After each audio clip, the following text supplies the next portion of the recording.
मेरी माँ किसी कारण से उनके मेरी नानी की शादी इलाहाबाद में हुई थी, तो मेरी माँ इलाहाबाद का संस्कार था उनका।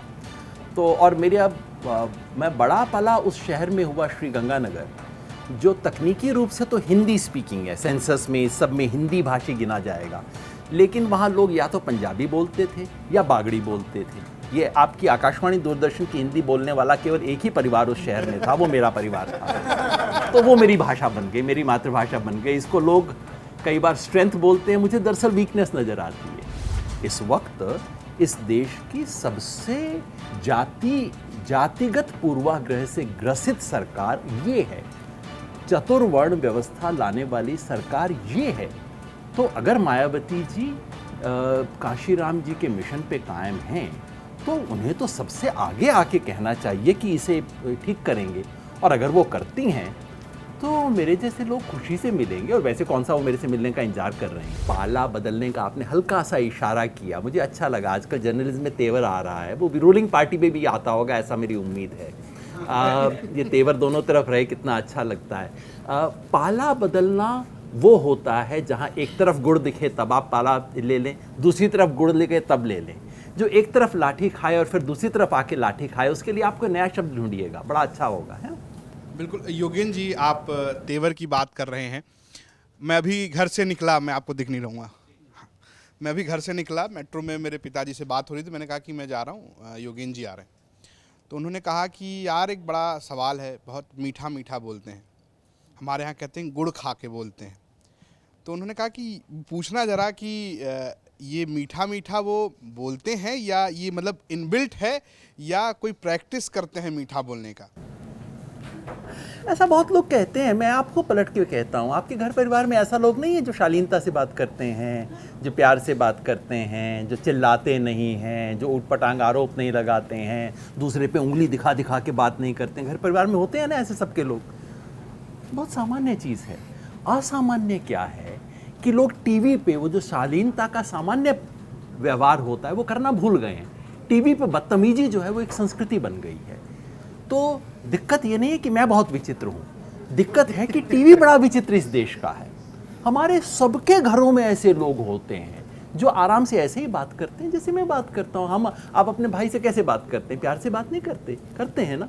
फिर ऐसा क्यों हो जाता है कि जैसे ही हाथ में माइक आता है या सामने कैमरा दिख जाता है, एकदम तेवर बदल जाते हैं, जो सामान्य ज़िंदगी में बदतमीजी कहलाएगी वो हम करना शुरू कर देते हैं। ये हम क्यों करते हैं, ज़रा पूछिए तो। और ज़रा आप, मेरे को विश्वास है आपके पिताजी आपसे प्यार से ही बात कर रहे होंगे, है ना। तो अगर वैसा कर लिया जाए तो क्या बुरी बात है, इसमें कितनी अजीब बात है। मेरे केस में सिर्फ ये मैं सार्वजनिक जीवन में क्यों करता हूँ, उसके शायद दो कारण हैं। एक तो मुझे बहुत सहज लगता है कि ऐसा ही करना चाहिए, इंसान को ऐसे ही बात करनी चाहिए। मतलब मेरी आपसे कोई दुश्मनी थोड़ी है, मैं क्यों आपसे ऐसे झल्ला के बात करूँ। और दूसरा, मेरा खुशकिस्मती ये रही कि मेरे पास एक पिताजी का संस्कार था। पिताजी तो इतना बोलते थे कि आप जितना दूर खड़े हैं आपको उनकी आवाज़ भी नहीं सुनाई देगी, वो बहुत इतना बोलते थे। फिर मेरे वैचारिक गुरु किशन पटनायक, उनसे जो संस्कार मिला तो मुझे लगा कि हाँ, ये जो घर की शालीनता है सार्वजनिक जीवन में भी की जा सकती है। सार्वजनिक जीवन में होके भी आप संकोची हो सकते हैं, आप सच्चाई बोल सकते हैं, आप शालीनता से बात कर सकते हैं, इसमें कोई बुरी बात नहीं है। बस ये मेरे को उनसे हिम्मत मिल गई। दरअसल ये सवाल जो है एक्सटेंशन में इसलिए जाता है कि वो पुट जाता है कि हरियाणा वाला पुट नहीं आता है। योगेन जी का कॉन्ट्राडिक्टरी रहता है कि वो हरियाणी भी नहीं लगते। दरअसल मेरी हरियाणा में परवरिश हुई नहीं है। मेरा पैदाइश हरियाणा की है, गुड़गांव की। मेरा गांव हरियाणा में है, रेवाड़ी के पास, लेकिन पिताजी की नौकरी राजस्थान में थी। तो मेरा सारा जो परवरिश है वो राजस्थान की है। और मेरी माँ किसी कारण से उनके मेरी नानी की शादी इलाहाबाद में हुई थी, तो मेरी माँ इलाहाबाद का संस्कार था उनका। तो और मैं बड़ा पला उस शहर में हुआ श्री गंगानगर, जो तकनीकी रूप से तो हिंदी स्पीकिंग है, सेंसस में सब में हिंदी भाषी गिना जाएगा, लेकिन वहाँ लोग या तो पंजाबी बोलते थे या बागड़ी बोलते थे। ये आपकी आकाशवाणी दूरदर्शन की हिंदी बोलने वाला केवल एक ही परिवार उस शहर में था, वो मेरा परिवार था। तो वो मेरी भाषा बन गई, मेरी मातृभाषा बन गई। इसको लोग कई बार स्ट्रेंथ बोलते हैं, मुझे दरअसल वीकनेस नज़र आती है कि मेरी हिंदी में ना मालवी है, ना बागड़ी है, ना हरियाणवी है। तो आकाशवाणी दूरदर्शन की हिंदी मेरी मातृभाषा बन गई। और वो मेरी माँ भी हिंदी की टीचर थी, तो ज़रा इधर उधर कर देता था। मुझे याद है मैं एमए में था, मैंने माँ को चिट्ठी लिखी तो उन्होंने मेरी चिट्ठी, वो इनलैंड लेटर उन दिनों हुआ करता तो नीले वाला, मैंने लिखा उनको, उन्होंने लाल पेन से मार्क करके मेरी मात्रा करेक्ट करके मुझे वापस भेज दिया।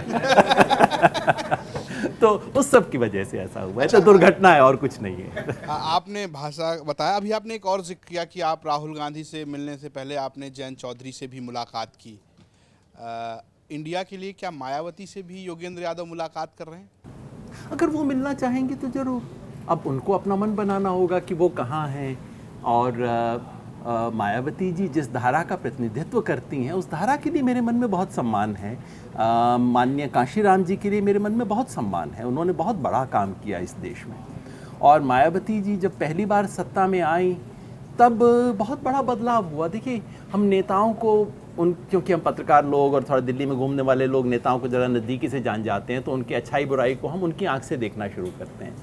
मेरी कई बार इच्छा होती है कि भूल जाओ, क्या फ़र्क पड़ता है आप उसे, आप नेता को उस व्यक्ति की आंख से देखिए जो कि दूर गांव में बैठा है, जो उस नेता से कभी मिला ही नहीं, वो उस नेता के बारे में क्या सोचता है, वो नेता है ना। तो मायावती जी उस हिसाब से तो कितने लोगों को उन्होंने इज्जत दी, कितने लोगों को सर उठाने की हिम्मत दी, वो महत्वपूर्ण है। अगर वो उस मिशन पे मायावती जी अगर कायम रहें, अब लोगों की अलग अलग राय है कि वो हैं कि नहीं है उस मिशन पे कायम, लेकिन अगर उस मिशन पे आ जाएं तो मायावती जी को पहला व्यक्ति होना चाहिए जो कि आपत्ति करेंगी और कहेंगी ये सरकार तो चतुर्वर्ण व्यवस्था इस देश में वापस लाने की कोशिश कर रही है। इस वक्त इस देश की सबसे जातिगत पूर्वाग्रह से ग्रसित सरकार ये है, चतुर्वर्ण व्यवस्था लाने वाली सरकार ये है। तो अगर मायावती जी कांशीराम जी के मिशन पे कायम हैं तो उन्हें तो सबसे आगे आके कहना चाहिए कि इसे ठीक करेंगे, और अगर वो करती हैं तो मेरे जैसे लोग खुशी से मिलेंगे। और वैसे कौन सा वो मेरे से मिलने का इंतजार कर रहे हैं।